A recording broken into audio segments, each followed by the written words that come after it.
All right, good evening. My name is Brian Paisecki. I'm the culinary director of concept development, Walt Disney World Parks and Resorts. We're going to take you through a little food tour today of all the wonderful things you can find on the Galactic Starcruiser. A couple different very unique meal periods on the Starcruiser. We'll start with our breakfast and our lunch kind of buffet. I really prefer to call it more of a tapas tasting. Everything is done up in these small little individual plates. And it's very important that we do that because they all tell a very distinctive story. The textures, the flavors, the shapes, the colors are all very important to the story that you're embarking on the Starcruiser. For example, this is our deviled egg that you'll find on the Starcruiser. So unlike any deviled egg you probably had before, but it's a steamed egg white. The yolk is actually colored with natural beet juice, and then we top it with some pickled vegetables for some nice crunch and a little bit of acidic punch. So it's a familiar taste from a galaxy far, far away. A familiar taste, but it looks definitely unusual. Right. Another fun thing that we have here, like even in our little, like our continental pastry plate, we serve it with blue bantha butter. So if the milk is blue in this wonderful, amazing galaxy, it only seems to reason that the butter will be blue and that the yogurt will be blue. So this is a combination of our blue milk and our coconut milk, so completely vegan. And we also have three distinct types of fruit on the Starcruiser. We have some fresh fruits that are available, which we just picked up at some of our stops in the galaxy.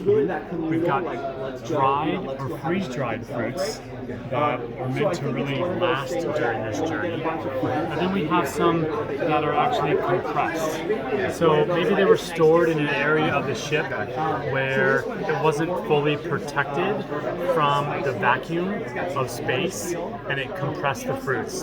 All right. So we took those and we infused those with things like lavender, honey, agave. So a very different texture to the fruit, and a very different flavor.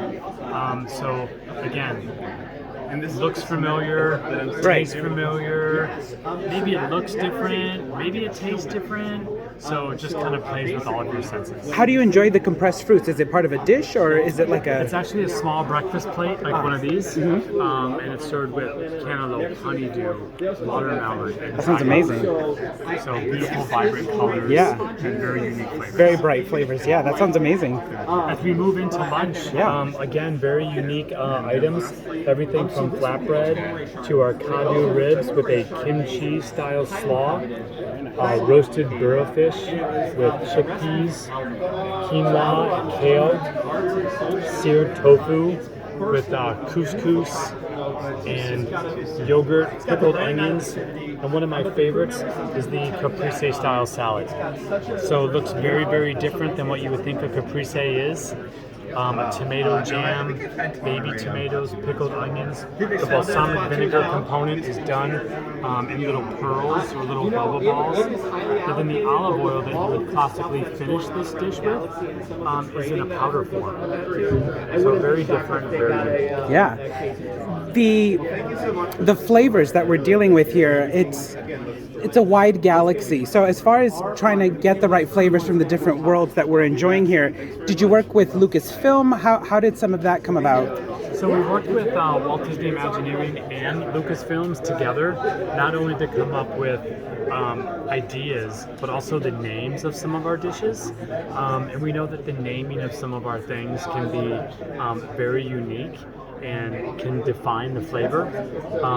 One of those items, Yogan Fruit. So Yogan Fruit exists in the Star Wars universe, but it doesn't exist on this other planet that some people call Earth. Right. So we got to develop not only the texture and the flavor of Yogan Fruit, but also the smell. Because as you head into your second evening of dinner service, it's a multi-sensory event, this Taste Around the Galaxy, where we serve a course from Mustafar, a course from Felucia, and then the grand finale of dessert begins with this aroma course that is sprayed tableside throughout the dining room, and it's the essence smell of yogurt. And then you get your dessert that has the yogurt jelly component. Yeah. So in addition to that, the music changes for each course. The lights change for every course. So the chef comes out and explains all of it, why it's important to the planet, what part of that planet inspired the dish. So very interactive. We just continue that storytelling all the way through all of your experiences. Amazing. Are there any other treats and bites or drinks that you can share with us? Well, our night one dinner, which is really exciting because you get the Galactic Superstar show of Gaia. Right. And I know you experienced just a taste of that earlier today. But our steamed, seared bao buns, 3 different flavors, 4 dipping sauces. Math is hard, but that's a whole lot of combinations of goodness. So this allows you to really kind of create that own experience for yourself.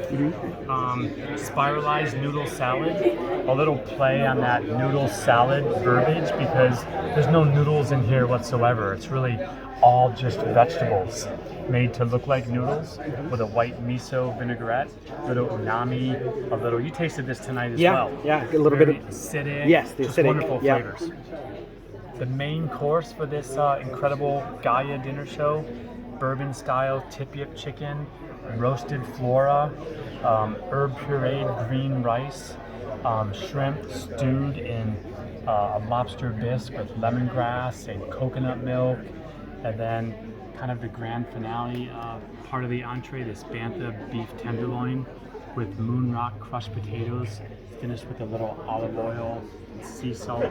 And just in case you're still hungry, your individually plated dessert of the caramel fruit whip, and you had this tonight as well.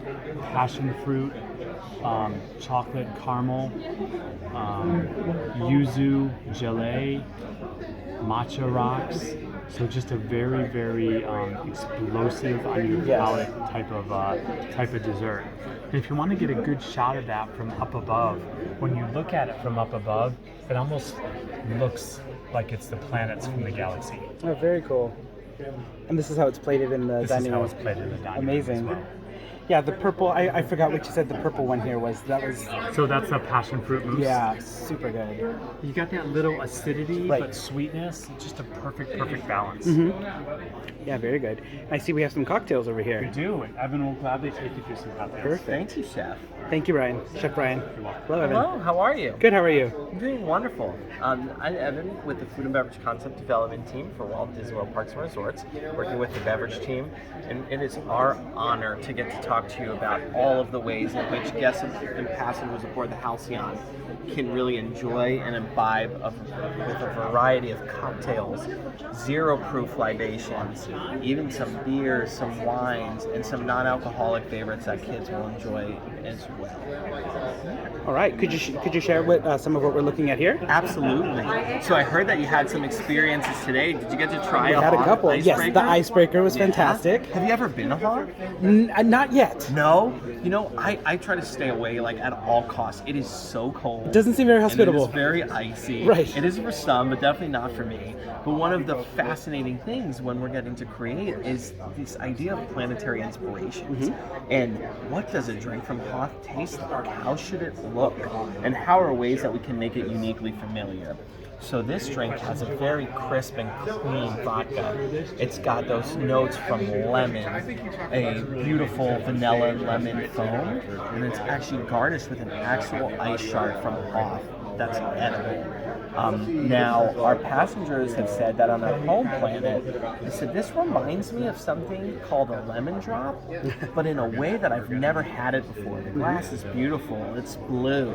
And so that was a lot of fun because guests get to taste something that they absolutely love in a way that they've never had. Well, and like the snow flurry, it was light and delicious. That's incredible here. I know that beautiful cloudy vanilla lemon foam too is really uplifting. You're absolutely right. some other things that we're so excited to share, and would be the idea of these zero-proof libations. So maybe you're going throughout your experience, you've just gotten off back 2, you're hot, you're thirsty, you want like a cocktail experience, but just not having any alcohol. So right here you have the Musa Twist. Have you ever had Musa Fruit before? Not yet. Oh, so Musa Fruit is beloved across the galaxy, but the Halcyon's version is fruit forward. It's got these brighter, herbaceous notes. It's even got a refreshing, like light tingling sensation. That's an amazing palate cleanser. Now I love it. I would tell you that on the table, it's one of my absolute favorites, if not my most favorite. Okay, I will say I have tried Meluron fruit.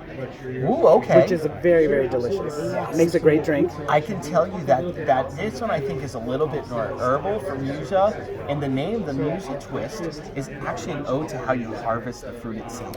So basically, when you're harvesting Musa, you have to grab it from the base of the plant, and then you pull it, and then you twist it really quickly, and you have to let your hands go, because what happens is when Musa is removed from the plant, all of a sudden these spikes come out, and you definitely don't want them around your hands. Right. So the Musa Twist is really a fun ode to the way that you harvest Musa. To the way it's harvested. Very nice. And now I had mentioned before, so on the ship you can have a cocktail, you can have a non-alcoholic libation. Maybe you want a beer or a glass of wine for dinner. So both in the Subway Lounge as well as the Craddock Aurelia, we have the amazing Tonneray Chardonnay. Now I don't know if you're a wine fan, but this is highly coveted and highly allocated. Do you enjoy wine? Sure. Have you had Tonneray Chardonnay before? No, not yet. Well, it is from the planet of Alderaan, and Alderaan was known for its arts and kind of humanitarian cultures, but it is in very scarce supply, and we only have a little bit of it. Now it's bursting with tropical fruit notes, and then some might even say that on the palate, the flavors are a little bit explosive. Uh-huh. And then in front of you, you'll also see the Pod Chaser. Now, the Pod Chaser is this drink in which pod racers would kind of gather and celebrate with. So maybe it was before their races or after a big win. And it has some like warming spices from bourbon. It's got dehydrated orange fruit, as you see right here, the peel of orange fruit. Just the right amount of syrup to balance it. And then it has this galactic cooling mechanism right there that will chill the drink. Passengers have remarked before to our chemists that they've never tried it, but they say it tastes oddly familiar to something that they've had on their own planet called an old fashioned. Aha. Yeah, the ice chamber or the cooling chamber is definitely evocative. Oh, that's wonderful. Another incredibly popular item would be the Blue Milk Citrus Fizz. So that contains our own Bantha Blue Milk, notes of lemon, lime, lychee, and even garnished with a beautiful floor-based blue milk sorbet. Oh, very nice. That sounds delicious. I think we have one final drink here. Yes, so let me share a little bit about the Mark of the Huntress. Now, the Mark of the Huntress takes its inspirations in this idea of a strong, powerful female mercenary that maybe is a little bit charming, a little bit cunning, but very, very dangerous, and you kind of know it, but you can't keep away. So this has a high-proof bourbon in it. It's also got notes of black currant, stone fruit, and it's gracefully lifted with some bubbles, garnished with dehydrated pineapple wheel, as well as a Luxardo cherry with a stake right through it to mark the Mark of the Huntress. Very nice. Sounds like I guess we'll have a lot of choices when they're a little thirsty on board. Yes, absolutely. That is part of the magic aboard the Halcyon, and it's been our honor to tell you a little bit about it today. Great, thank you so